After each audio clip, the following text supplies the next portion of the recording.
রাজনীতি মানে শুধু ক্ষমতার লড়াই নয়, অর্থনীতি শুধু সংখ্যার খেলা নয়, সমাজনীতি শুধু তত্ত্ব নয়, আর দুর্নীতি মানে শুধু খবরের শিরোনাম নয়।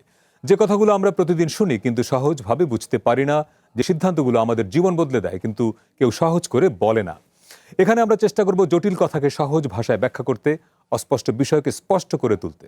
এখানে কথা হবে সহজে, প্রশ্ন হবে সোজাসাপটা, যেন আপনি সহজে বুঝতে পারেন, ভাবতে পারেন এবং সঠিক সিদ্ধান্ত নিতে পারেন। আমন্ত্রণ কঠিন কথা সহজ অনুষ্ঠানে, সাথে আছি আমিন আল রশিদ।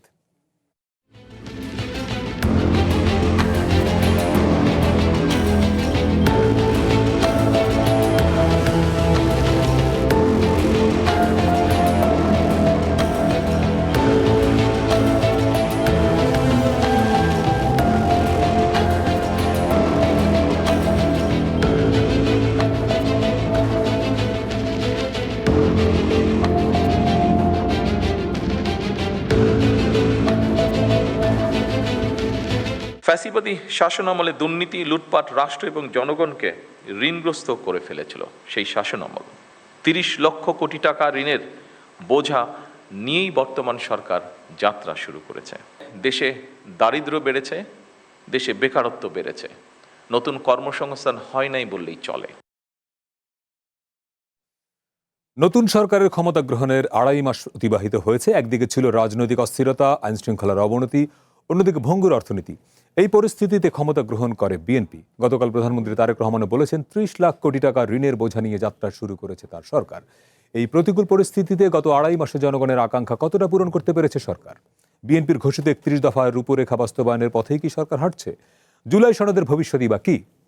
বেশ কিছুদিন ধরে বিরোধী দলের পক্ষ থেকে অভিযোগ করা হচ্ছে, বিএনপির চেহারা বদলে গেছে, তারা সংস্কার থেকে সরে গেছে, গণভোটের রায় বাস্তবায়ন থেকে সরে গিয়ে জনগণের সঙ্গে প্রতারণা করছে। প্রশ্ন হলো, সত্যিই কি বিএনপি বদলে গেছে বা সংস্কার থেকে সরে গেছে? এসব নিয়েই আজকে কঠিন কথা সহজে। আমাদের সঙ্গে স্টুডিওতে আছেন বিএনপির কেন্দ্রীয় কমিটির তথ্য বিষয়ক সম্পাদক, সংসদ সদস্য আজিজুল বারী হেলাল। হেলাল ভাই, আপনাকে স্বাগত। আছেন ইসলামী আন্দোলন বাংলাদেশের প্রেসিডিয়াম সদস্য অধ্যাপক আশরাফ আলী আকন, আপনাকে স্বাগত। দর্শক, আমাদের এই আয়োজন টেলিভিশনের পাশাপাশি ডিজিটাল প্ল্যাটফর্ম ইউটিউব, ফেসবুকে সম্প্রচার হচ্ছে। সেখানে আপনি আপনার প্রশ্ন কিংবা মতামত জানাতে পারেন। এছাড়া সরাসরি প্রশ্ন করতে পারেন টেলিভিশন স্ক্রিনে দেয়া ফোন নম্বরে। জনাব আজিজুল বারী হেলাল, আপনাকে দিয়ে শুরু করি। যেই অভিযোগটি গতকাল এনসিপির যে জাতীয় কনভেনশন হলো, সেখানেও নেতারা অভিযোগ করেছেন যে বিএনপির চেহারা বদলে গেছে। জাতীয় নির্বাচনের আগে তারা যে ভাষায় সংস্কারের পক্ষে কথা বলতো, এখন তারা সেই জায়গা থেকে সরে এসছে। বিশেষ করে তারা, দলের যিনি সদস্য সচিব আখতার হোসেন, তিনি বলছেন যে ক্ষমতাকে নিরঙ্কুশভাবে উপভোগ করতে চায় বিএনপি।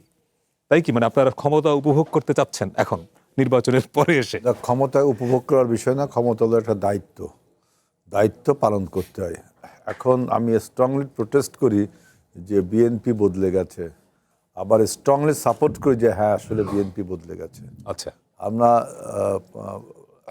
প্রোটেস্টের জন্য করি, সেটা হলো যে আপনারা বলছেন যে জুলাই সনদ এবং গণভোট আমরা নাকি মানছি না। এই কথাটা তো আমার মনে হয় জামাত ইসলাম আগে বলতো, এখন আর বলে না। তারপরে এনসিপিও আগে বলতো, এখন আর বলে না। না, এনসিপি গতকাল বলেছে ওইভাবে এখন আর ওইভাবে বলে না, কারণ তারা সব বুঝতে পেরেছে। কিন্তু গণমাধ্যমগুলো, টেলিভিশনগুলো যেভাবে ইনফরমেশন দিচ্ছে যে জুলাই সনদ মনে হচ্ছে বিএনপি মানে না। আমি একটু বলি, দেখেন, জুলাই সনদে ১ থেকে ৮৪টা দফা আছে, স্টেট অ্যান্ড ক্লিয়ার করতে। ১ থেকে ৮৪টা দফা আছে। এই ৮৪টা দফার যা কিছু আছে সব কিছু যে আমরা মানতে বাধ্য, সেইটা প্রমাণ দিচ্ছে গণভোটের ৭২% লোক, ইভেন আমরাও ক্যাম্পেইন করছি, আমাদের প্রধানমন্ত্রীও ক্যাম্পেইন করছেন গণভোটের পক্ষে। সেই গণভোট বলছে যে তোমাকে ১ থেকে ৮৪টা যে আর্টিকেল, মানে দফা আছে, এটা বাস্তবায়ন করতে হবে। এবং বিএনপি বলছে 84টা দফা বাস্তবায়ন করবে না। এইটাই তো ভুল ইনফরমেশনটা এইখানে। আপনি এনসিপির যে সমস্ত বা জামাতের যারা, ওখানে বিএনপির অনেকগুলো নোট অফ ডিসেন্ট আছে, এই বলতে দেন।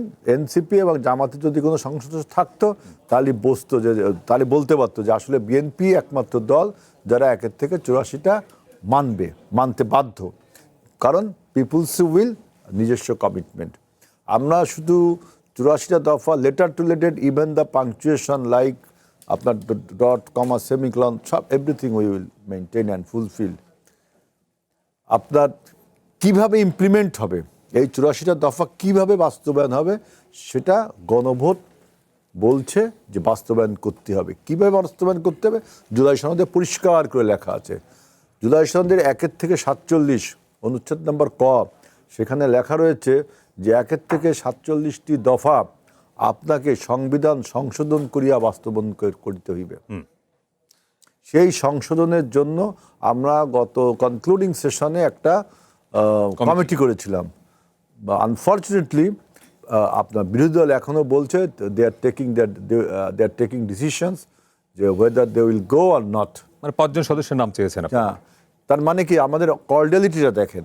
জুলাই সনদ বলছে 1 থেকে 47 যদি আপনি ইমপ্লিমেন্ট করতে চান তাহলে সংসদের বিভিন্ন অনুচ্ছেদকে আপনাকে সংশোধন করতে হবে।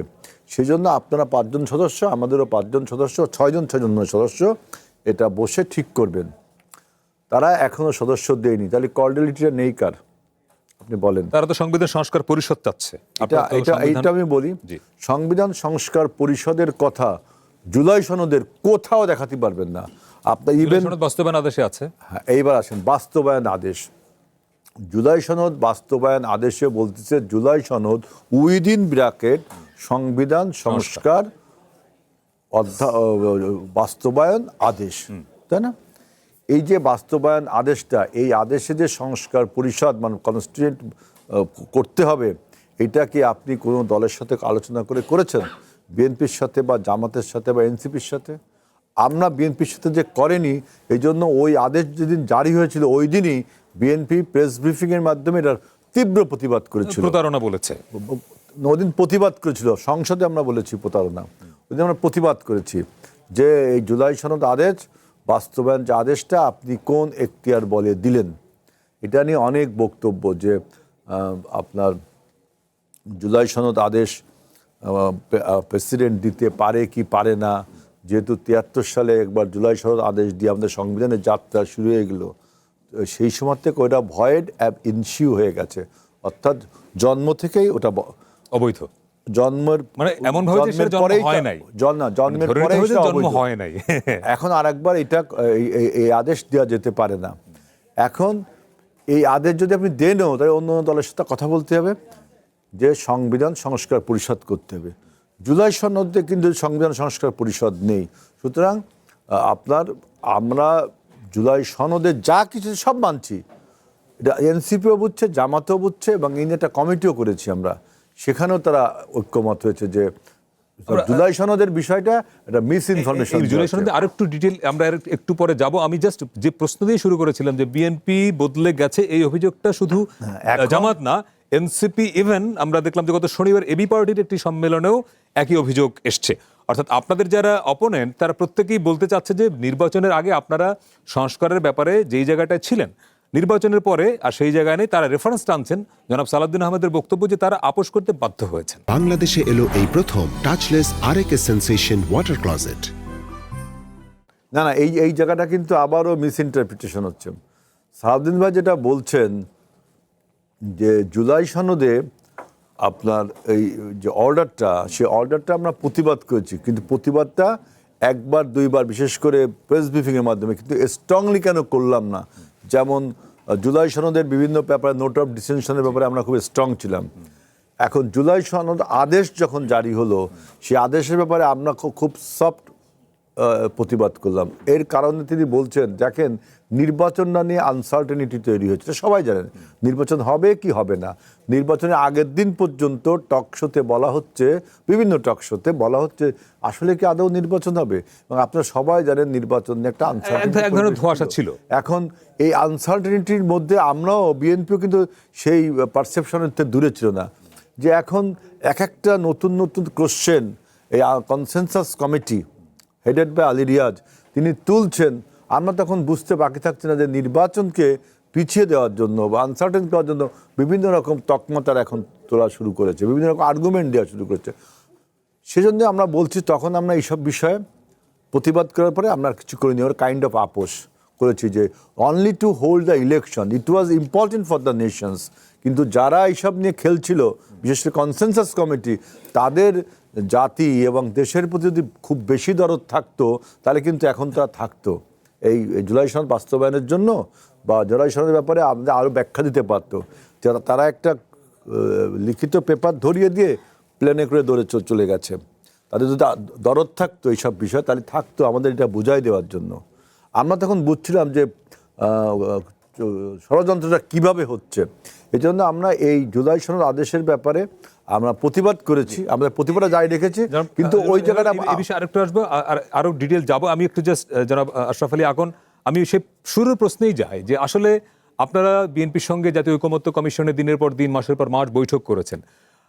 আপনার কি মনে হয় ব্যক্তিগতভাবে এবং আপনার দলের অবস্থান কি, বিএনপি সত্যিই বদলে গেছে মনে হয় নাকি আগের জায়গায় আছে? ক্ষমতা পাইলে বদলে যাওয়াটাই স্বাভাবিক। এটা হলো রাজনৈতিক ঐতিহ্য। যারাই যখন ক্ষমতায় যায় তারাই কিন্তু আসলে বদলে যায়। এটা উনি বলুক আর না বলুক, স্বীকার করুক আর না করুক। কারণ যখন আপনি ক্ষমতায় জয়লাভ পরে হাসি, শেষ হাসি কে হাসবে? বিজয়ী বিজয়ী হাসবে। তাই এখানে হাসার তো ব্যাপার না, দায়িত্ব পালনের ব্যাপার। যারা ক্ষমতা পাওয়ার পর হাসে, খুশি হয়, ফুলের মালা বিতরণ করে, না, বিএনপি তো বিজয় মিছিল করে নাই। না, ফুলের মালা খুশি। এই যেমন পায় শেষ হাসি কে হাসবে? পশ্চিমবঙ্গে শেষ হাসি কে হাসবে? ওখানে তো অলরেডি বিজেপি জিতে গেছে। ক্ষমতাটা দায়িত্ব হয় তো চিন্তা থাকতে হবে তো, আমি কি দায়িত্ব পালন করতে পারলাম কি পারলাম না। আমার যদি দায়িত্ব পালন করতে না পারি, জনগণের কাছে আমার জবাবদিহি আছে, আল্লাহর কাছে আছে। হ্যাঁ, এই জবাবদিহিতে হয়তো ওনারা তো খুশি হওয়ার কথা না। যেটা হযরত আবু বকর কি বলছেন, হযরত ওমর কি বলছেন, তারা তো ক্ষমতা পাইয়ে খুশি হন নাই। এটা দায়িত্ব তো। কিন্তু খুশি হয় কারা? যারা ক্ষমতা থেকে ক্ষমতা পাওয়ার পরে যারা নিজেদের আখের গুছানের ধান্দায় ব্যস্ত থাকে। এটা হলো এই দেশের রাজনীতি ঐতিহ্য। সেই স্বাধীনতার পর থেকে যারা ক্ষমতায় যখন ছিল তারাই কিন্তু দুর্নীতিতে দেশটাকে একটা সর্বোচ্চ আসনে তারা আসীন করেছে। না, কিন্তু গত 2.5 মাসে বিএনপিকে কি দেখছেন?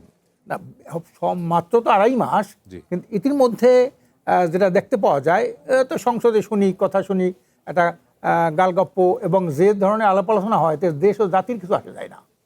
আপনি সংবিধানের ধারা, অনুচ্ছেদ, উপধারা, অধ্যায় এইগুলো খালি বারবার শুনতে শুনতে জনগণের কোনো চাহিদা প্রত্যাশা পূরণ হয় না। যেটা ঐকমত্য কমিশনে আমি 8 মাস মধ্যে আমি ছিলাম, প্রত্যেকটা মিটিংয়ে ছিলাম। হ্যাঁ, ছিলেন। সেখানে আপনার বিএনপির থেকে আপনার এটা ছিল সালাউদ্দিন ভাই ছিল, আর একজন ছিল ওই যে উপদেষ্টা, হ্যাঁ 2-3 জন ছিল তারা। এর সাথে কিছু জোটের নামে কিছু লোকও ছিল বিএনপির পক্ষে কথা বলার জন্যে। আজকে তারা অনেকে বিএনপির সাথে নাই, তারা অনেকে কেউ বিএনপি যোগদান করছে, বিএনপি ছেড়ে গেছে, এরকম কিছু লোক আছে। ওখানে একটা হট্টগোল, প্রতিদিনই হট্টগোল বাজত। আর এই আলী রিয়াজ সাহেব এর চিন্তাধারাটা ব্যতিক্রম।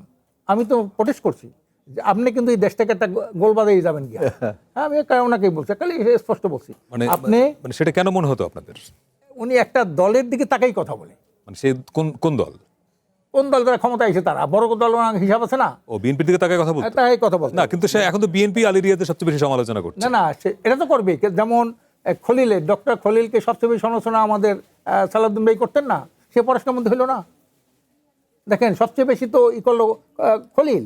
আমিও তো তাকে প্রোটেস্ট করছি, আমি তার বিরুদ্ধে কথা বলছি। আমি যখন কক্সবাজার গেছিলাম, ওই যে হাই রিপ্রেজেন্টেটিভ একটা প্রোগ্রামে গেছিলাম, প্রত্যেক দলে আমি গেছিলাম, সেখানে আমি কিন্তু ওনার পরিষ্কার ওনার বিরুদ্ধে আমি কথা বলছি।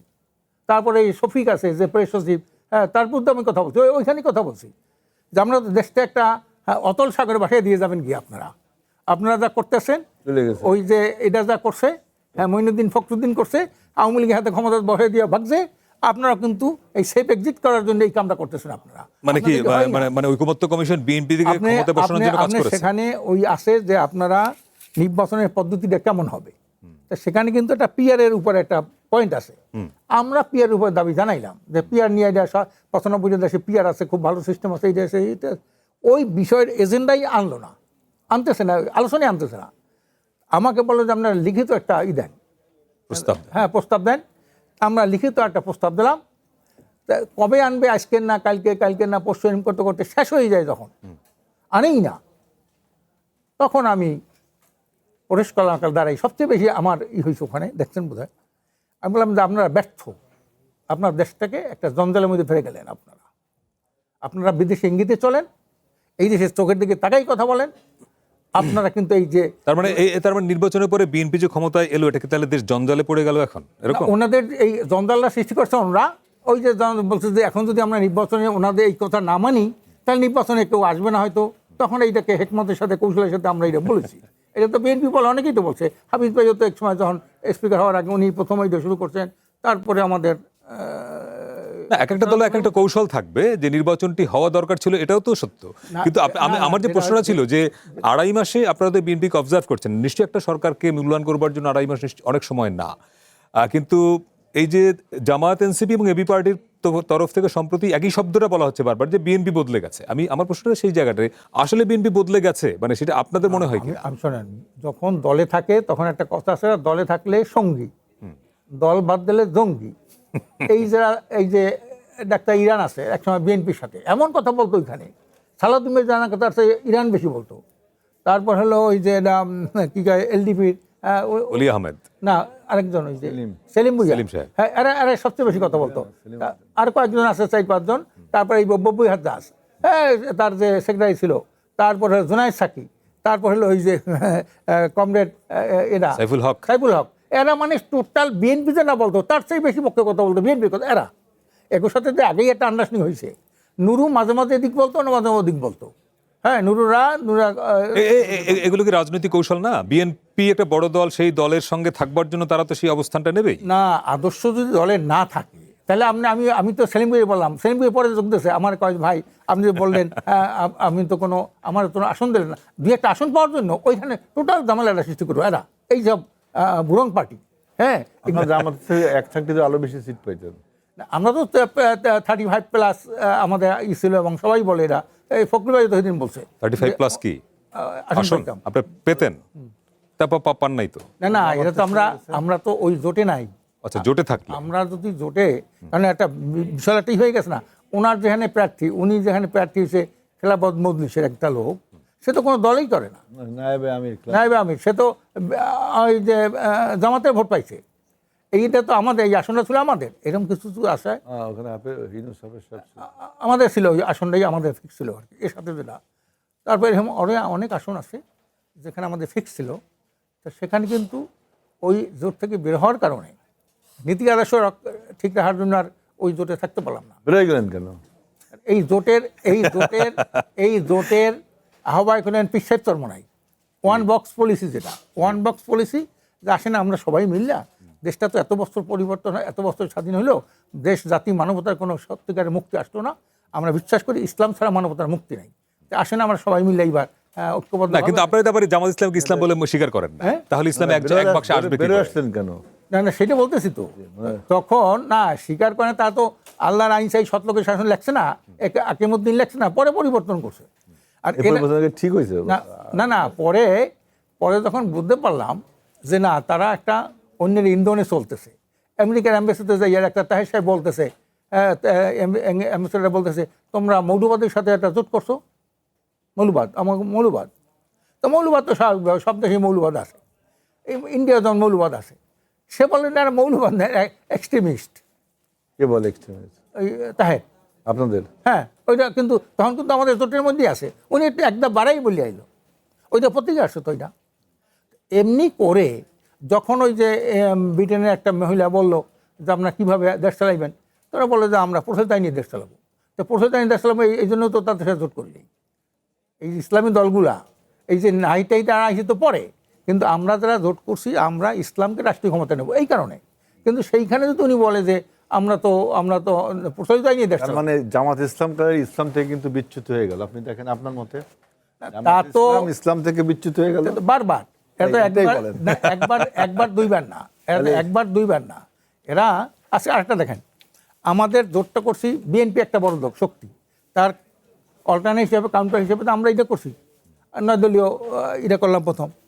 উনি যাইয়া ম্যাডাম এন্তেকালের পরে গুলশানে যাইয়া ডাক্তার শফিক সাহেব বলে, বেগম খালেদা জিয়া যে ঐক্যের পাটাতন তৈরি হয়ে গেছে, এই পাটাতনে দাঁড়িয়ে আমরা ঐক্যবদ্ধভাবে দেশ চালাম, মানে বিএনপির সাথে। এই কথা কিন্তু উনি যে বললেন, তাহলে উনি এই কথাটা বলতে পারে? কারণ বিএনপির সাথে যে আপনি যে ঐক্যবদ্ধভাবে দেশ চালাবেন, এইটা এই জোটের সবাই পরামর্শ লাগে না? উনি একমত এটা বলতে পারে না, কারণ আমাদের নির্বাচন হলে তো বিএনপি ভার্সাস অন্য আদার্স। কিন্তু উনি যে এই এখন ভাই একটা জিনিস দেখেন, যে যার মুখে একরকম কথা, অন্তরের একরকম, এদেরকে তো এই কাজটাকে তো নিফাক বলি আমরা। না কিন্তু এই কাজটাতে আমরা নিফাক বলি। এই জামাত কি সেই কাজটা আপনাদের সাথে করেনি? না আবার দেখেন, আপনাদের সাথে না, না, করছে এই কাজ। আবার যে জি ম্যাডাম, আবার এই জামাতি আপনাদের দীর্ঘদিনের মিত্র এবং আওয়ামী লীগ মাঠে থাকলে আপনারা জামাত একসঙ্গে নির্বাচন করতেন। আবার ম্যাডাম বলছে এক সময় জামাত একটা মুনাফিকের দল, জামাত একটা বেঈমানের দল, একটু সেই দেশ জাতি মানবতার সেই দল বড়। না না, এটা কি আপনার মনে হয় না আপনাদের সাথে যে কাজটা করছে জামাত, বিশেষ করে আপনাদের সাথে না, ইসলামের নাম ভাঙিয়ে যে কাজটা করছে, তাতে কি আপনার মনে হয় না যে তারা নিফাক করে, পদে পদে মুখে একরকম কথা বলে, অন্তরে আর একরকম কথা থাকে? এটাকে তো নিফাকের একটা অধ্যায়, এটা একটা। না, এটা তো ঠিক। এখন তারা এটা যদি তারা উপলব্ধি করে কথা কাজে মিল না থাকলে কি হয়, এখন আপনার স্বীকার করতে হবে, ইসলামের এই নিয়মটা স্বীকার করতে হবে। আমার মনে হয় এই আলোচনাটা আমরা কন্টিনিউ করব, কিন্তু আজিজুল বারী হেলাল, প্রশ্নটা আমি আপনার কাছে রাখি জি। যে ধরেন এখন জামাতের অনেক সমালোচনা আপনারা করেন, ইভেন ইসলামী আন্দোলন বাংলাদেশও করে, বাট এই জামাতের সঙ্গে আপনাদের দীর্ঘদিনের মিত্রতা ছিল এবং এটা বলাই হয় এবং মোটামুটি প্রতিষ্ঠিত, ওই যে আওয়ামী লীগ যদি মাঠে থাকতো তাহলে জামাত এবং বিএনপি একসঙ্গেই থাকতো। শোনেন, আমাদের সাথে আমি প্রশ্ন উত্তরটা জানবো একটা বিরতি নিয়ে এসে। দর্শক, কঠিন কথা সহজে একটা ছোট্ট বিরতি নিয়ে ফিরছে, একটু পরেই সঙ্গে থাকবেন।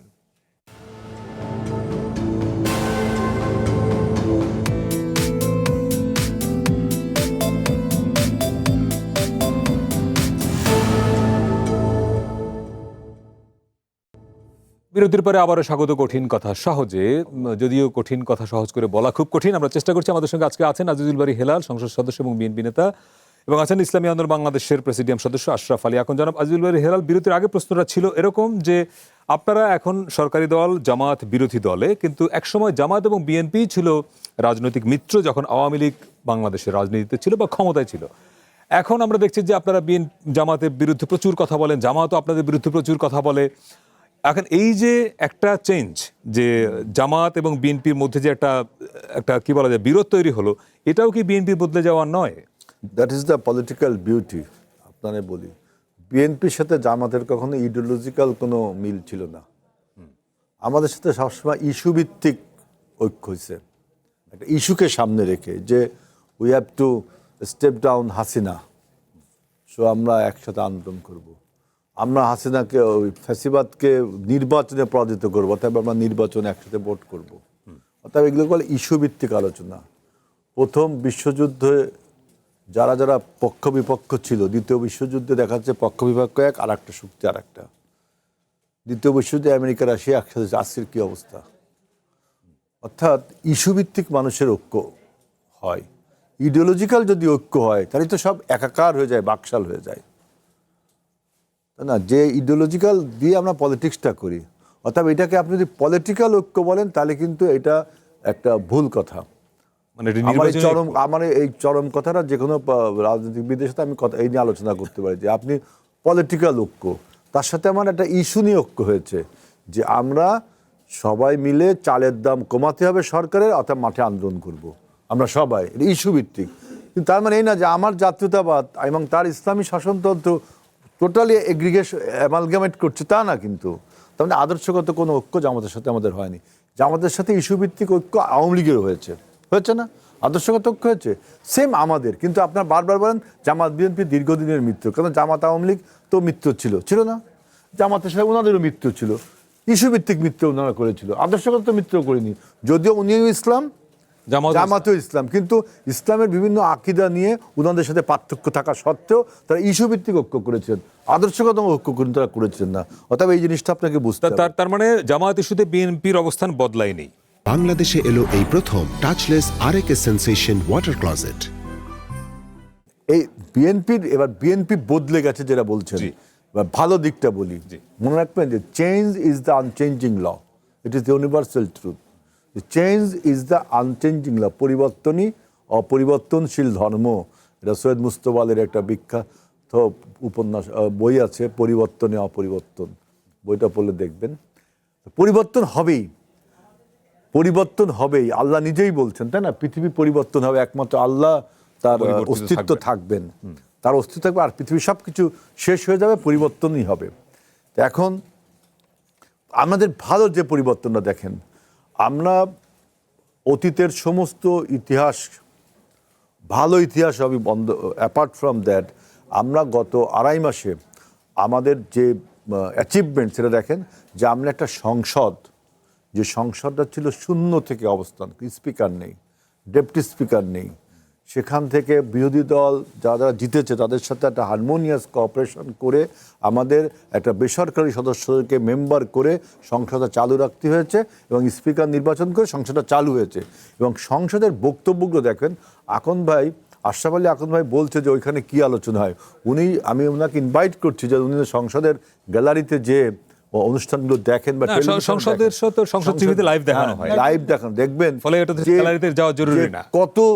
কত মানে ডিবেট এবং আর্গুমেন্টস গুলো যে কোনো সংসদের থেকে কত এনলাইটেন্ড আমাদের এই বর্তমান সংসদের কথাগুলো। কারণ এই সংসদে প্রত্যেকটা সংসদ সদস্য স্ট্রাগল করে আসছে, কেউ ভোট চুরি করে, কেউ মানে দিনের ভোট রাতে করে, বা এমনি কেউ আসেনি, সবাই স্ট্রাগল করে। আবার আমরা এই সংসদে এটাও দেখেছি যে বিগত দিনে সংসদে জাতীয় নেতাদের কিংবা প্রধানমন্ত্রীর যে ধরনের স্তুতি হতো, এই সংসদে সেটা হচ্ছে, মানে এই সংসদে সেটা থেকে মুক্ত নয়। এখানে স্তুতি ওইভাবে হচ্ছে না। বক্তব্য দেওয়ার সময় যেহেতু ফার্স্ট সেশন, সবাই আমরা বলছি যে এই আজকে বাংলাদেশের গণতন্ত্র উত্তরণের জন্য বেগম খালেদা জিয়ার যে অবদান ছিল, তিনি যদি দেখে যেতে পারতেন তাহলে খুব খুশি হতেন। আমরা এটা বলছি, এটা সবাই বলছি, জামাত ইসলামীও বলেছেন, এনসিপিও বলছে। সুতরাং এটা কমন কথা যে বেগম খালেদা জিয়া আজকের এই ডেমোক্রেসিকে রিভাইভ করবার জন্য বা এস্টাবলিশ করার জন্য যে পরিমাণ ডেডিকেশন ছিল তার, সেটা যদি তিনি দেখে যেতে পারতেন, তিনি দেখে যেতে পারলেন না, সেটা আমরা বলছি।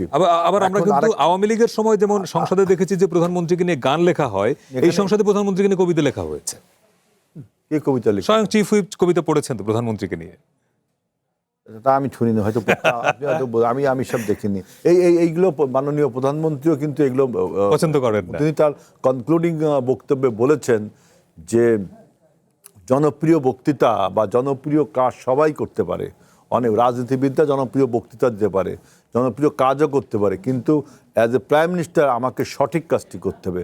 জনপ্রিয় কাজটা করলেন কিন্তু তার আফটার ইফেক্ট ভালো না, আপনাকে সঠিক কাজটা করতে হবে। অর্থাৎ তিনি এই ধরনের স্তুতি, তিনি এই ধরনের জিনিস পছন্দ করেন, আমরাও পছন্দ করি না। আপনি কে কি বক্তব্য দিল, যারা বিএনপি করে, অন্তত বিএনপির যারা নেতাকর্মী, তারা এই ধরনের, আমরা তো বক্তৃতা দিই সংসদে, আমরা কিন্তু যেটা প্রয়োজন সে তার বেশি বলি না। তো বেগম খালেদা জিয়ার ব্যাপারে তিনি যেহেতু দেখে যেতে পারেননি, এই জন্য আমরা বারবার তাকে স্মরণ করি। তা এই আজকে বাংলাদেশের এই গণতন্ত্র উত্তরণের জন্য তার অবদানটা আমরা সবসময় আলোচনা করি। এখন দেখেন, আপনি যেটা বলছেন যে বদলে গেছে বিএনপি, যে সংসদটা আমরা চালু করেছি, এবং সংসদটা আমার কাছে, আমি জাতীয় সংসদ 1979 সালে আমি যখন স্কুলের ছাত্র, তখন থেকে আমি সংসদ অবজার্ভ করি। আমি ওই সংসদের আপনার শাহাজিদের বক্তৃতা, সুরঞ্জিত সেনগুপ্তর বক্তৃতা, ওই যে শেখর হাওলাদার, মধু ধামের, এদের বক্তৃতা আমি সংসদ লাইব্রেরি থেকে নিয়ে পড়েছি। এত এনলাইটেন্ড পার্লামেন্ট ছিল। কিন্তু এরপরে আমার কাছে মনে হয় বর্তমান পার্লামেন্টে, বিশেষ করে জুলাই চার্টার, সংবিধান নিয়ে যত আলোচনা হয়েছে, আমি নিজে অনেক মানে সমৃদ্ধ হয়েছি এই সংসদ পার্লামেন্ট এই আলোচনাগুলো। তারপরে আপনি আরেকটু দেখেন যে বদলে গেছে, দেখেন যে আজ এই যে জ্বালানি চ্যালেঞ্জ, এই চ্যালেঞ্জটা কিন্তু তৈরি হয়েছে বাইরে, বিশ্বের বাইরে, আমাদের উপরে থ্রাস্ট চাপিয়ে পড়েছে। আমাদের মতো দেশের, পৃথিবীর প্রত্যেক দেশে জ্বালানি চ্যালেঞ্জটা হয়েছে। আমরা এই চ্যালেঞ্জকে মোকাবেলা করবার জন্য আমরা যে একটা সংসদীয় দল গঠন করলাম, কমিটি গঠন করলাম, এটা কি আগের কোনো সংস্থায় দেখেছেন? তাহলে এটা কত, আপনি বলছেন এটা পজিটিভ চেঞ্জ না। তারপরে আপনি দেখেন, আমরা জুলাই সনদ বাস্তবায়ন করবার জন্য একটা কমিটি করেছি, যে বাস্তবায়ন মানে করতে গেলে সংবিধান সংশোধন করতে হয়, তার জন্য একটা কমিটি করেছি, যদিও বিরোধী দল থেকে এখনো নাম দেইনি। তারপরে দেখেন যে আমরা ওই যে আপনার অর্ডিন্যান্স 133টা অর্ডিন্যান্স তুলতে হবে, তাকে আবার আইন আকারে, বিল আকারে তুলে আইন করতে হবে। তার জন্য আমরা একটা সরকারি দল, বিরোধী দল মিলে একটা কমিটি করেছি। এই যে হারমোনিয়াস কোঅপারেশন, এটাকে আপনি আগে দেখেছেন। এরপরে দেখেন যে আমরা নির্বাচনের আগে যে সমস্ত প্রতিশ্রুতি জনগণকে দিয়েছিলাম, সেই কাজও আমরা কিন্তু মানে সিমালটেনিয়াসলি করছি। এই যে আমরা বলেছিলাম যে আপনাদেরকে আমরা অসহায় নারীদেরকে এমপাওয়ারমেন্ট করার জন্য ফ্যামিলি কার্ড দিব, কৃষকদের এগ্রিকালচারের জন্য আমরা আপনার কৃষি ফার্মার্স কার্ড দিব, খেলোয়াড়দেরকে উৎসাহিত করবার জন্য খেলোয়াড় কার্ড দিব, আমরা মানে না, এই কর্মসূচিগুলো নিয়ে আসবো। ইমাম আমি এর সঙ্গে মুয়াজ্জিনদেরকে দিব, সেই কাজগুলো করছি। এই কর্মসূচির মধ্যে simultaneously we are doing that. সুতরাং এটা হলো বিএনপির পজিটিভ চেঞ্জ। রাইট। না, আপনি বলছেন এটাও চেঞ্জ, এটাও বদলে যাওয়া পজিটিভ অর্থে। কিন্তু আমি জাস্ট এই জায়গাটায় আপনার কাছে একটু পরে আসছি। আমি জনাব আশরাফ আলী, এখন আপনি একটু আগে বলছিলেন যে সংসদে আপনারা নাগরিকরা বা রাজনৈতিক দল যে ধরনের আলোচনা চান জন ইস্যুতে, সেটা পাচ্ছেন না। কিন্তু আজিজুল ভাই হেলাল যে এক্সাম্পলগুলো বললেন, যে জ্বালানি ইস্যুতে কমিটি করা, সংবিধানের সংশোধনে কমিটি করা, বিরোধী দল সরকারি দল মিলে, এগুলো তো আমরা এর আগে আসলে দেখি নাই। তো ফলে কোন জায়গাটা মনে হচ্ছে যে কি কারণে মনে হচ্ছে যে সংসদটা ঠিক ওইভাবে জনগণের প্রত্যাশা পূরণ করতে পারছে না? বাংলাদেশ দীর্ঘদিন পর্যন্ত ফ্যাসিস্টরা, স্বৈরাচার যারা স্বৈরাচার, তারাই মূলত শাসন করেছে। এবং এই ফ্যাসিস্ট মুক্ত একটা মানে বাংলা ফ্যাসিস্ট না করার- হলে শাসক হওয়া যায় না, এরকম ব্যাপারটা? হ্যাঁ, এই ফ্যাসিস্ট মুক্ত করার জন্য কিন্তু একটা নতুন অভ্যুত্থান হয়েছে। জি। এদেশের কিন্তু ফ্যাসিস্টদের অনেক পতন হয়েছে, কিন্তু ফ্যাসিবাদের পতন হয়নি। ফ্যাসিবাদটা কিন্তু রয়ে গেছে। সেটা এক এক নামে এক সময় ফ্যাসিবাদ। শুধু ফ্যাসিবাদ না, এই ফ্যাসিবাদের আরেকটা বৈশিষ্ট্য হলো এরা হলো সবসময় আধিপত্যবাদ এবং সাম্রাজ্যবাদের সাথে যোগ সাজসে এরা কিন্তু ক্ষমতা থাকে। এরা জনগণের আস্থা অল্প দিনের মধ্যে নষ্ট হয়ে যায়। যেমন আজকের এই যে হকার আছে না, হকার, জি। কোটি কোটি হকার, তো সারা বাংলা কোটি কোটি হকার। এটা কেন হলো? তারা বেকার, কিছু নাই। আমি তো, তারা অনেকে কান্না করছে যে আমরা তো এই দিয়ে ছেলে পেলে খাইয়ে উড়াই দিল, না, হকার সারা পৃথিবীতেই আছে। আছে। কিন্তু এটা এমনভাবে নির্মমভাবে উচ্ছেদ করলো, আবার কয়েকদিন পরে আবার তারাই বইল, মানে এটা রিনিউ হইলো আর কি। না, প্রধানমন্ত্রী বলছে কিন্তু হকারদেরকে না, হকারদের উঠিয়ে দেওয়া তো সমাধান ব্যবস্থা না। না করে উঠাতে পারবেন না, এটা না, প্রধানমন্ত্রী- না, কিন্তু এর আগে তো বহুত ভাঙাভাঙি হয়েছে এবং নূতনভাবে আবার বলছে ওরা। এক, দুই নম্বর এই যে অটোরিকশা, রিক্সা থেকে শুরু করে ঢাকা শহরটা এখন অটোরিকশা, রিক্সা রাজত্ব। তাদেরকে উৎখাত করা খুব কঠিন। আপনার গাড়ি গুড়ি চলাই যায় না, এটা মানে ওদেরই শহর। পুনর্বাসন করতে সেখানেও কিন্তু কোটি কোটি কাজে। এখন এই যে বেকার, শুধু কার্ড বিতরণ করলেই যে সমস্যার সমাধান হবে তা না। কার্ড বিতরণ করিয়ে যদি মমতার সেই বেশি কার্ড কেউ বিতরণ করে নাই। না, না, কার্ডেই যদি ক্ষমতা দিত, তার তো মমতাই আমার আজীবন ক্ষমতা আমরা থাকতো। কিন্তু কর্মসংস্থানটা বলছি, না, না, 1 কোটি না, বলছেন, কিন্তু আগে আস্তে আস্তে করছি। আগে 2 মাস তো কেবল। কার্ড মার্ট দিয়ে কোনো কাজ হবে না, তাতে যে টাকা পয়সা, এর মধ্যে 2.5 মাসের মধ্যে প্রায় 51,000 কোটি টাকা লোন নিল, তারা টাকা ছাপাইলো। ছাপাইনি, টাকা ছাপাইনি ভাই, আমরা লোন দিতে হবে, লোন নিছে, টাকা ছাপাই করি। 2.5 মাসের মধ্যে 51,000 কোটি টাকা। আচ্ছা, ছাপাইনি টাকা। তারপরে হলো কি, আরেকটা হলো যে ওনাদের সবচেয়ে যেটা হলো ঋণ খেলাপিদেরকে ওনারা পার্লামেন্টে আনছে। একালে ডাহার আমরা আনবো কেন? কোন পার্লামেন্টে ঋণ খেলাপি ছিল না? না, না, ছিল না, কিন্তু সেটা নির্বাচন কমিশন তার জবাব দিবে, ইউনূস সরকার জবাব দিবে। এইটা নিয়েই তো আমাদের এই যে জুলাই অভ্যুত্থান, যে ঋণ খেলাপি দ্বৈত নাগরিক পারবে না। কিন্তু সেখানে তারা ক্ষমতায় আসলো। তারপরে এই যে মনে করেন একজন বিদেশি এজেন্ট, সে ডক্টর খলিল, তাকে হলো বিদেশি এজেন্ট, তার বিরুদ্ধে বিএনপিও কথা বলছে, আমরাও কথা বলছি। আচ্ছা, সেইখানে তাকে কেমন পররাষ্ট্রমন্ত্রী, কার ইঙ্গিতে তাকে পররাষ্ট্রমন্ত্রী করা হলো কেন? এইটা তো একটা বিশাল ব্যাপার। চক্রান্তটা কি? দেশের বিরুদ্ধে উনি কি সংসদে বললো, কি করলো, কি কার্ড দিল না, কিন্তু এই দেশটা চালায় কারা? এটা চালানি শক্তি কেরা? এই যে একজন এই ইন্ডিয়ান অ্যাম্বাসেডারের একজন সহকারীর সাথে আমার এক বন্ধু অ্যাম্বাসেডার কথা বলছে, সে বলে ভাই আমরা তো অকাইতে দেই না, এত মৌলবাদ আমরা, বোঝেন তো। হাসিনাকে কি বলছে না, বলছে ওই যে রেজওয়ানা তো বলছেই। তারপরে ওই যে না, উনি কোনো আমাদের টেলিভিশন কি সাক্ষাৎকারে বলেছেন? দূতাবাসের একজন কর্মকর্তা, ইন্ডিয়ান দূতাবাসের, যে কথা বলছে সে একজন অ্যাম্বাসেডার ছিল আমাদের। ভোট দিল জনগণ, তা কে আসে? ভোট জনগণ ভোট দিছে। কিন্তু তারা কি বলল? তারা এখন হলো দেশটা এই যে একটা চুক্তি, বাণিজ্য চুক্তি করলো। বাণিজ্য চুক্তি আমার তো স্টেটমেন্ট দিয়েছে যে এটাকে শ্বেতপত্র প্রকাশ, বাণিজ্য চুক্তি। না, সেগুলো তো বিএনপির সমস্যা না নিশ্চয়ই। এটা তো ইউজ করছে।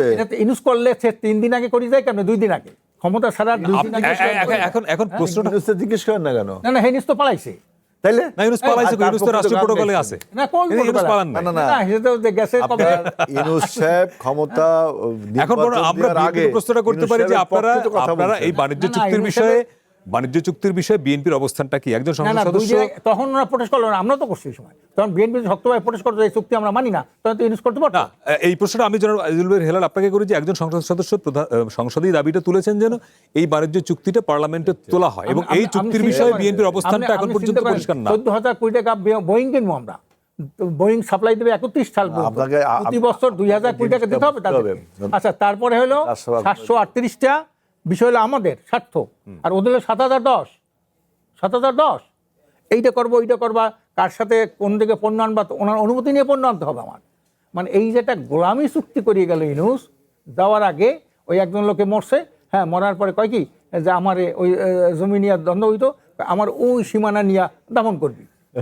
তখন ওই পোলাপানে রাত্রে অন্ধকারে দিয়ে দিয়েছে, এনে দেওয়ার পর দেখা যায় অন্যের জমির মধ্যে সীমানার শেষ পর্যন্ত তা কয় যে মুজিয়াও গেল, আবার ভেজালটা রেখে গেল। ভেজালটা রেখে গেল। এখন যেটা হলো যে এই সব ঘটনা দেশটাকে আমাদের হতাশাগ্রস্ত করে, যে কারণে এত হাজার হাজার ছেলেরা আহত হইলো, লোক আহত হইলো। জনাব আশরাফ আলী খান, আরেকটা বিরতি যাব, আমি জনাব আজিজুল বারী হেলাল আপনার কাছে প্রশ্নটা রেখে যাই। আজকেই হাইকোর্টে একটা রিট হয়েছে অন্তর্বর্তী সরকারের আমলে যে চুক্তিটা হলো আমেরিকার সঙ্গে, সেই চুক্তির বৈধতা নিয়ে। খুব পরিষ্কার প্রশ্ন যে বিএনপির অবস্থানটা কি আসলে এই চুক্তির বিষয়ে, এই উত্তর জানবো। দর্শক, আরেকটা বিরতি নিয়ে ফিরছে একটু পরেই, সঙ্গে থাকবেন। আছি আমরা কঠিন কথা সহজে।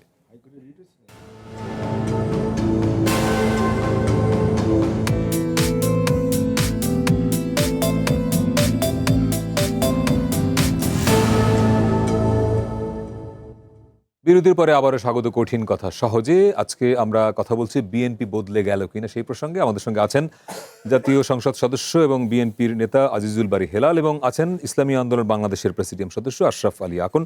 জনাব আজিজুল বারী হেলাল, বিরতির আগে প্রশ্নটা ছিল যে জনাব আশরাফ আলী আকনের প্রশ্ন মানে পয়েন্ট ধরেই যে অন্তর্বর্তী সরকার যাবার ঠিক আগ মুহূর্তে যে বাণিজ্য চুক্তিটা করলো আমেরিকার সঙ্গে, যে চুক্তিটার বিরুদ্ধে বা বৈধতা চ্যালেঞ্জ করে আজকেই হাইকোর্টে একটা রিট হয়েছে। এই চুক্তির বিষয়ে বিএনপির তরফে এখন পর্যন্ত সম্ভবত খুব পরিষ্কার কোনো স্টেটমেন্ট আমরা পাই নাই, এবং একজন সংসদ সদস্য দাবি তুলেছিলেন চুক্তিটা যেন সংসদে তোলা হয়, কারণ সংবিধানে বলা আছে বিদেশের সঙ্গে চুক্তি সংসদে পেশ করতে হবে। ফলে সেই জায়গাটায় আপনাদের অবস্থান কি? প্রথমে বলি যে এই বাণিজ্য চুক্তিটা, এই যে আপনার যুক্তরাষ্ট্রের যে এগ্রিমেন্ট অন ট্রেড, এটিএ মনে হয় চুক্তিটার নাম, এই চুক্তিটা ডক্টর ইউনূস সরকার করে গেছে। তখন তিনি সমস্ত দলের সাথে মানে একটা সামনে একটা নির্বাচন, এই নির্বাচনে যারা যারা কম্পিটিটর তাদের সাথে আলোচনা করলে করেনি। যদিও তৎকালীন নিরাপত্তা উপদেষ্টা যিনি আপনাদের এখন পররাষ্ট্রমন্ত্রী, এটা আমি পরে আসতেছি, আমি তৎকালীন কথা সেই সময় কথা সেই সময় বলেন, তাই তো আমার কথা খেয়ে হারাই ফেলাবো। আপনি একটার সাথে আর একটা মিলাতে পারবেন। তৎকালীন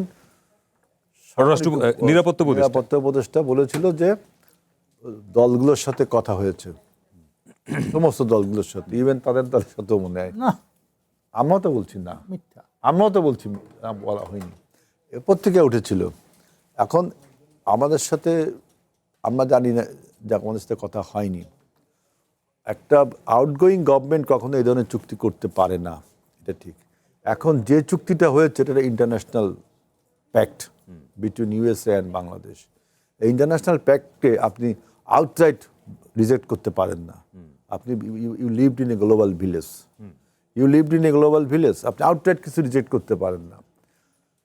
কেন রিজেক্ট করতে পারেন না এবং কেন এই চুক্তির পক্ষে আমি বলছি। আরেকটা কথা, আপনি বলছেন যে একজন সংসদ সদস্য দাঁড়িয়ে বলেছে, এইটা দেখবেন আপনি যে সংসদে পয়েন্ট অফ অর্ডারে বা জনগুরুত্বপূর্ণ বিষয় সম্বন্ধে বলতে গেলে একটা রুলস এবং প্রসিজিওর মেনটেন করতে হয়। যেই নিয়মটা আমি মনে করি, আমি একজন নতুন সদস্য হিসাবে যিনি করেছেন নবীন ফারহানা, তিনি আরও বেশি অভিজ্ঞ, কারণ তিনি দুটো পার্লামেন্ট ফেস করছেন। তিনি জানেন যে প্রধানমন্ত্রী যখন প্রশ্নোত্তর পর্বে থাকে, তারপরে সেশন হয় মন্ত্রীদের প্রশ্নোত্তর পর্ব, তারপরে হয় রাষ্ট্রপতির ভাষণের উপর আনীত ধন্যবাদ প্রস্তাব। এর ভিতরে আপনি কিভাবে একটা ইস্যু তুলবেন তার নিয়ম হলো না, এখানে পয়েন্ট তখন চলমান বিষয়ের উপরে না, এটা আপনার ধারণা। রুলস অ্যান্ড প্রসিডিউরের বই রবীন্দ্র ফারহানা পড়েছে, আমরাও পড়েছি, আপনি না পড়লে পড়বেন। আমি পড়েছি, সেখানে কি আছে পয়েন্ট অফ অর্ডার হয় চলমান। আমরা যে আলোচনা করছি, আমরা আজকে এখানে আলোচনা করছি পলিটিক্স নিয়ে, আপনি হঠাৎ করে বাজারের কথা নিয়ে আসছেন না। আমার প্রশ্নটা অন্য, যে ধরা যায় ফারহানা নিয়ম মেনেই করেছেন, না নিয়ম মেনে দাবিটা না, আমি ধরে নেন নিয়ম না, তার যে দাবিটা যে সংসদ তোলা হবে কিনা, সংসদ কি বলছে, সংসদ কি বলছে, সে বলছে শ্বেতপত্র প্রকাশ করা হোক। না, আপনারা তো ওই কথাটা বলছেন। এই প্রশ্ন তো আমাদেরও সংসদ সদস্য অনেকের মধ্যে রয়েছে না, যে আমরাও তুলবো। কিন্তু আপনি বসে আছেন কখন আমার টাইমটা আসবে। আপনি ভাইরাল হওয়ার জন্য, আচ্ছা। আপনি আলোচনা আসার জন্য আপনি শীতকালেই গরমের ওয়াজ গাওয়া শুরু করে দিচ্ছেন। বিষয়টা আমি সেইখানে বলছি যে আপনি স্পিকার তখন কি বললো যে এখন আপনি যে বিষয়টা তুলবেন সেটাকে আমরা যে আলোচনা করছি যে বিষয় সেই সংক্রান্ত কোনো কিছু না, না অন্য কিছু। ধরা যাক সংসদে ওঠে নাই তখন বিষয়টা, তখন নাগরিক হিসেবে আমি যদি আপনাকে জানতে চাই সেটা যে এই ইস্যুতে এটাই বলি। interest টা কি? অতএব আপনি একজন সংসদ সদস্যের উদাহরণ দিচ্ছেন, তো সেই জন্যই বলছি যে আমরা চারজনেই প্ল্যান করেছি যে আমরা এই কথাটা মাননীয় প্রধানমন্ত্রী আসলে বলবো। আপনি বলছেন কি টেলিফোন করে প্রধানমন্ত্রী অতিথি বলছেন আমরা কিন্তু এটা চাই, আপনি এটা ক্রেডিট নেওয়ার জন্য। এটা কি বৈধ হলো? এটা কি আনএথিক্যাল হলো না জিনিসটা? অন্য নিয়মের মধ্যে থাকতে হবে। আমরা সবাই চিন্তা করছি যে এবার জিনিসটা তুলবো। তার মানে এটা নিয়ে আপনারা তোলার ইচ্ছা ছিল? বাংলাদেশে এলো এই প্রথম টাচলেস আরএকে সেন্সেশন ওয়াটার ক্লজেট।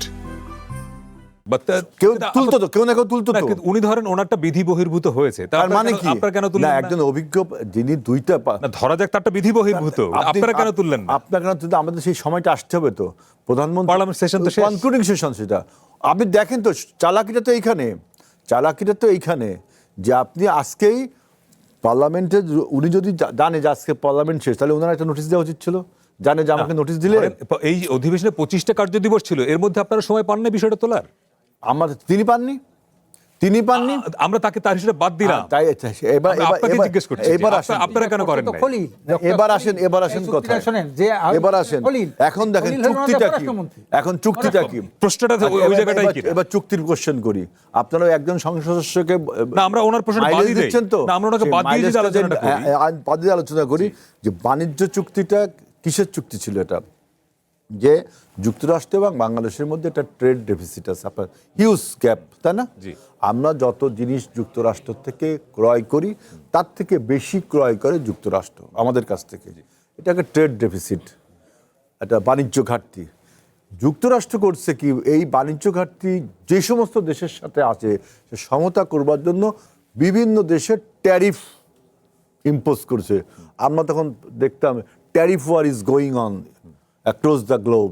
যুক্তরাষ্ট্র ট্যারিফ যুদ্ধ শুরু করেছে চীনের বিরুদ্ধে, রাশিয়ার বিরুদ্ধে, অমুকের বিরুদ্ধে, ইভেন বাংলাদেশের বিরুদ্ধেও 39% ট্যাক্স দিতে হবে বাংলাদেশ কোনো রপ্তানি যুক্তরাষ্ট্র। তখন তো আমরা বিপদে পড়ে গেলাম, কারণ আমাদের বৈদেশিক মুদ্রা অর্জনের প্রধান খাত হলো গার্মেন্ট। সেই গার্মেন্টের 15 থেকে 20% আমরা যুক্তরাষ্ট্রে রপ্তানি করি। এখন এই গার্মেন্ট সেক্টরের যদি আমার 39% ট্যাক্স দিতে হয়, তাহলে আমার গার্মেন্টের যে দাম পড়বে, কেউ বাইরে পাবো না তো আমি। তখন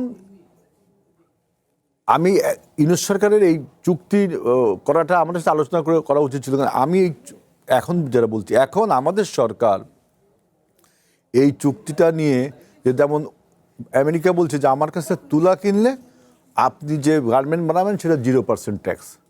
এখন আমাকে ক্যালকুলেট করতে হবে যে আমি যদি মিশরের থেকে তুলা কিনি, উজবেকিস্তান থেকে তুলা কিনি, তাইলে আমার গার্মেন্টের দাম কত হবে।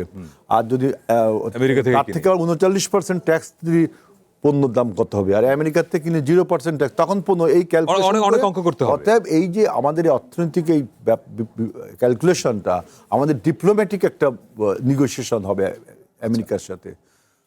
তার মানে এই চুক্তিটাকে রেখেই আপনারা ইভেন বোয়িং এর কথা উনি বলছেন, বোয়িং 14টা বোয়িং দেখলাম আমি কিনবে কত হাজার কোটি টাকা দিয়ে। এখন আসলে যদি সিভিল এভিয়েশন বা আমাদের বিমানের বহরে যদি কোনো বিমান লাগে, যদি কোনো বিমানের প্রয়োজন হয়, আমি জানি না বিমানের প্রয়োজন হয় কিনা, কারণ আমি বিমানের মন্ত্রী না, প্রয়োজন হয় তাই বিমান কিনতে হবে। সেই বিমানটা আমি মনে করি এয়ারবাস থেকে বোয়িং কেনা ভালো, কারণ আমাদের এই প্রকৌশলীরা, আমাদের এয়ার পাইলটরা very much habituated and accustom to the Boeing, because বোয়িংয়ের এখানে আপনার যে কল কবজা, তারপরে যে পার্টস এইসব আমরা কিন্তু বোয়িংয়ে অভ্যস্ত, আমরা কিন্তু এয়ারবাসে অভ্যস্ত না। যদি কিনতে হয়, আর যদি না কিনতে, অযথা কিনে বাণিজ্য ঘাটতি পূরণ করতে গেলে আপনাকে ডিপ্লোম্যাটিক্যালি আপনার আমেরিকার সাথে বিষয়গুলো এখন পর্যন্ত আপনাদের আলোচনার প্রক্রিয়া রয়েছে। আমাদের দল এটা আপনার আমাদের যে পররাষ্ট্র মন্ত্রণালয়, আমাদের বাণিজ্য মন্ত্রণালয়, এইসব বিষয় নিয়ে আমাদের আলোচনা হবে। কিন্তু আপনি একটা আন্তর্জাতিক চুক্তি কি আউট অ্যান্ড আউট বন্ধ করে দিতে পারেন? সেটি প্রশ্ন যে পারেন। এই বিষয়ে চুক্তি অতএব এই চুক্তি যদি খারাপ কিছু থেকে থাকে তার দায়ভার কিন্তু ইউনুসকে নিতে হবে। আমরা নেব কখন? যদি আমরা এই চুক্তিটাকে স্মার্টলি হ্যান্ডেল না করতে পারি, তখন আমাদের জনাব আশরাফ আলী, এখন আজকে আরো একটা বড় ঘটনা ঘটেছে, আমি এই সঙ্গে যুক্ত করতে চাই যে অন্তর্বর্তী সরকারের আমলে যতগুলো কাজ হয়েছে সেগুলোর বৈধতা চ্যালেঞ্জ করেও একটা রিট হয়েছে। জনাব মহসিন রশিদ সিনিয়র আইনজীবী উনি এই রিটটি করেছেন। এখন প্রশ্ন হলো যে অন্তর্বর্তী সরকারের আমলে যত কাজ হয়েছে একটা বড় কাজ হয়েছে জুলাই সনদ হয়েছে। যদি এইটাকে চ্যালেঞ্জ করা হয় তাহলে জুলাই সনদকেও চ্যালেঞ্জ করা হয়। ফলে এই জায়গাটায় বিএনপির বা সরকারের স্ট্যান্ড কি হওয়া উচিত বা আপনাদের অবস্থানটা কি? জুলাই সনদ কিন্তু আসলে জাতির সাথে একটা ধোকা দেওয়া, ধোকাবাজি করা। মানে প্রথম যেটা আপনারা স্বাক্ষর করেছেন সেটা হ্যাঁ, এই স্বাক্ষর নিয়ে হতে আপনি এই যে আপনারা স্বাক্ষর করেছেন তো? আমি একটু শোনেন, এটা হইলো জুলাই সনদটা যখন ছাপাবে বই আকারে, এটাই হয়েছে না, জি। তখন আমি বললাম যে আমাদের কাছে দেন একটা, আগে ছাপানোর আগে দেখে নিয়ে চূড়ান্তটা কি করলেন। এমন কিছু পয়েন্ট আছে যেটা আগে যে আলোচনা করছে ওটার মধ্যে ছিল না। আচ্ছা, এটা ছিল না, খালি দুইটা দলকে দিছে, একটা হলো বিএনপি আর একটা হলো জামাত ইসলামী, দুইটা দলকে দিছে, আর কাউকে দেয় নাই এনসিপি কে দেয় নাই না। তো পরে আমি বললাম দেন না কেন, আমাদের এইটা দেন না কেন? তারপরে কয়েকজনে এরা নিষেধ আছে, ওরা যে জামাত পাইছে তো বিএনপিও পাইছে। তাই আমি বললাম যে আপনাদের একটা ফটোকপি দেন আমাদের, জামাত থেকে বললাম যে একটা ফটোকপি দেন দেখি, এটা যদি আপনি না, এটাও নিষেধ। তার মানে এমন কিছু পয়েন্ট আছে ওখানে যেটা যদি আপনার ওই জানানো হয় আগে, তা আমরা তো সাইনই করতাম না ওখানে। তো সাইন করার আগে আপনারা জিনিসটা পড়েন নাই? না, দেয় নাই তো, ওই সাইনের সময় দিন তো আপনি একটা জাতীয় গুরুত্বপূর্ণ ডকুমেন্ট আপনি না পড়ে সাইন করলেন কেন? না, মানে এটা দেওয়া পরে, এটা দেওয়া যাবে না, এটা দেওয়া নিষেধ। না, প্রশ্নটা আমার ওইখানেই। এইটা আমরা শোনেন, একটা গুরুত্বপূর্ণ ডকুমেন্ট উনি সিগনেচার করার পরে যে প্রিন্টিং ভার্সনটা তাকে দেয়নি। Printing- আপনি যে আপনার কাছে সিগনেচার নিচ্ছেন, হ্যাঁ। নিয়ে আপনি প্রিন্ট করার সময় দিবেন না আমাকে প্রিন্ট, আচ্ছা। তারপর দেননি আপনি। এইটা দেয় নাই, এইটা দেয় নাই।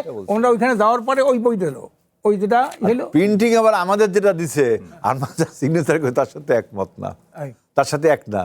ওই যে জুলাই আদেশ, ওটা প্রিন্ট আদেশটা তো 48টা প্রস্তাব সহ, আর জুলাই সনদ যেটা আপনারা স্বাক্ষর করেছেন হ্যাঁ, 84টা পয়েন্ট। ওইটার মধ্যে কেউ যদি কোনো ডিজাইন করে, আপনি যে আদেশ দিবেন তা ওটা লিখবেন না। ওই দল হ্যাঁ নির্বাচনী ইস্তাহারে দিলে পরে ওই যে তার দল ওইটা বাস্তবায়ন করতে পারে, নির্বাচনী ইস্তাহার এই আপনি শব্দটাই তো আদেশটা অধ্যাদেশ আগে দিতে পারতেন। জনাব আশরাফ আলী, এখন তাহলে জুলাই সনদের ভবিষ্যৎ কি?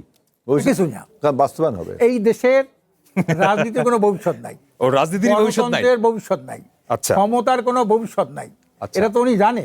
উনি হওয়া এবার নতুন এমপি হয়েছে, কিন্তু আগে তো উনি ছাত্র আন্দোলন করছেন, ছাত্র রাজনীতি করছেন, সব ভালো মন্দ সব দেখছে না। এই দেশে তো নাই, গণতন্ত্রের ভবিষ্যৎ নাই। তাহলে ইসলামী আন্দোলনের ভবিষ্যৎ কি? ইসলামী আন্দোলন যখন ইসলামকে আমরা রাষ্ট্রীয় ক্ষমতায় নেব তখন ভবিষ্যৎ, এর আগে আমরা তো এই দেশটাই না। কবে সেটা? না, এইটা আমরা জনগণকে বুঝি, এটা আমরা তো বলছি যে ইউনূস সাহেবকে আমি সামনে বলিয়েছি, আপনারা যা করলেন একটা গণঅভ্যুত্থানকে নিয়ে আপনারা বিকৃতি করলেন, এর সাথে জনগণের সাথে প্রতারণা করলেন, এরপরে কিন্তু আপনার ব্যর্থ হন, একটা গণবিপ্লব হবে। এই গণবিপ্লব আপনার সব ভেঙে চুরমার করে দেওয়া হবে। গণবিপ্লবেই এবং ইসলামী আদর্শকে বাস্তবায়ন ছাড়া জনগণ অধিকার বলেন, দুর্নীতি দমন বলেন, সুশাসন বলেন, ন্যায় বিচার বলেন, হ্যাঁ, তারপরে বিদেশি আধিপত্যবাদ মুক্ত একটা দেশ বলেন, এটা কোনো কারণে সম্ভব না ইসলাম ছাড়া। গণতন্ত্রটা মারাত্মক ধোঁকা তো। গণতন্ত্র মানে কি? পৃথিবীর উন্নত দেশ যেগুলোকে আমরা বলি, কোনটা উন্নত? কারে উন্নত বলেন? আপনি ইউরোপের দেশগুলো বলেন না, নর্ডিক কান্ট্রিগুলো বলেন না। ইউরোপ বাদ দেবেন কেন? আমেরিকা কি করলো? না, ইউরোপ কেন বাদ দেবেন? এই আমেরিকা গণতন্ত্র কি করলো? সে আটলান্টিক মহাসাগর থেকে আইসা আজকে ইউরোপের দখল করলো, কব্জা করলো। মধ্যপ্রাচ্যের দেশগুলো ইসলাম আছে তো সেই দেশগুলো কি ভালো চলতেছে? এটা তো আমেরিকার পাচাটা, এটা তো সব হলো পাচাটা। তাহলে ইসলাম কোন দেশে আছে? না, কোন দেশে আছে আপনি তো জানবেন। আফগানিস্তানে আছে? না, আফগানিস্তানে তো আছেই। ইসলামে গণতন্ত্র আছে কি নেই এটা একটা বড় প্রশ্ন। না, গণতন্ত্র মানে কি? গণতন্ত্র হলো আপনি একটা সুষ্ঠু নির্বাচন হবে, আপনি যদি জয়লাভ করেন আপনি ক্ষমতা চালাবেন, না পারলে একজনের কাছে আপনি বুঝাই দেবেন। কিন্তু এইটা তো হচ্ছে না কখনো। একটা সুষ্ঠু নির্বাচন, ইসলামের প্রথম খলিফা গণতান্ত্রিক উপায়ে নির্বাচিত, সবাই হয়েছে। তাহলে গণতন্ত্র ইসলাম না, সে গণতন্ত্র মানে কি? তাহলে গণতন্ত্র শোনেন, সে হইয়া কি বলছে, আমি যতদিন পর্যন্ত ভালোভাবে তোমাদের নির্দেশ দেবো, হ্যাঁ, ন্যায় আদর্শ, উনি তো রাশেদুন, ততদিন তো। কিন্তু না, আমাদের আলোচনাটা একটু অন্যদিকে চলে যাচ্ছে। কিন্তু যেটা হলো যে গণতন্ত্রের নামে, জি। শোনেন, গণতন্ত্রের নামে একটা দেখেন স্বাধীনতার এই 54 বছরের মধ্যে একটা আমলেও একটা বিতর্কের ঊর্ধ্বে উঠে কোনো একটা নির্বাচন হয়েছে, মানুষ তার ভোট প্রয়োগ করতে পারছে। আমরা দেখি না ইলেকশনের দুইটা, একটা হলো নির্বাচনের কারচুপি, একটা হলো ইলেকশন ইঞ্জিনিয়ারিং। ইলেকশন ইঞ্জিনিয়ারিং করে কারা? যারা আমলা থাকে, সাংবাদিক থাকে, বিভিন্ন রকমের থাকে, তারা ইলেকশন ইঞ্জিনিয়ারিংকে মিথ্যা খবর ছাপায়। তারপর হলো ওরা চিন্তা করে যদি বিএনপি ক্ষমতায় যায় তাহলে আমি এই পদের প্রমোশন পাবো, আমি ওইখানে এইটা পাবো, এই সুযোগ সুবিধা পাবো। এই জন্য ওরা করে কিন্তু ইলেকশন এই আলোচনাটা অনেক বড়, অনেক বড়। আমি বাস্তব শোনেন, জি। বাস্তব ইলেকশন ইঞ্জিনিয়ারিংটা আমরা দেখেছি। আমাদের তো নির্বাচনের শেষের দিকে যখন আমরা জোট ভেঙে গেল, তখন আমরা এককভাবে নির্বাচন করলাম, ওরা গুছানো যায় 2-3 দিন আগে সিদ্ধান্ত নিলাম। কিন্তু একটা প্রার্থী জয়লাভ করলো আমাদের, আমরা 10টা পর্যন্ত ওখানে প্রশাসন বলছে যে আপনাদের এই আসনটা জিততে না, এটা নিয়ে হয়তো আরেকটু আলোচনা করতে হবে আরেকদিন। জনাব আশরাফ আলী এখন আমার প্রশ্নটা অন্য জায়গায়। আজিজুল হেলাল, জনাব আশরাফ আলী এখন বলছেন যে জুলাই সনদের কোনো ভবিষ্যৎ নাই, ইভেন সেই বলতে কিন্তু রাজনীতি ভবিষ্যৎ নেই সেটাও বলছেন। জুলাই সনদের কোনো ভবিষ্যৎ আসলে নাই। He has to wait, because আমাদের প্রধানমন্ত্রী, আমাদের নেতা BNP is very much committed to implement the July charter, এবং we will have to implement the July charter. মানে কোনটা, ওই যে প্রথম 84টা না পরে 48টা? 84টাই তো, 48 না, 84টা মানে 1 থেকে 47 পর্যন্ত অ্যামেন্ডস করতে হবে সংবিধানের। জুলাই সনদের ডকুমেন্ট কিন্তু এখন 2টা।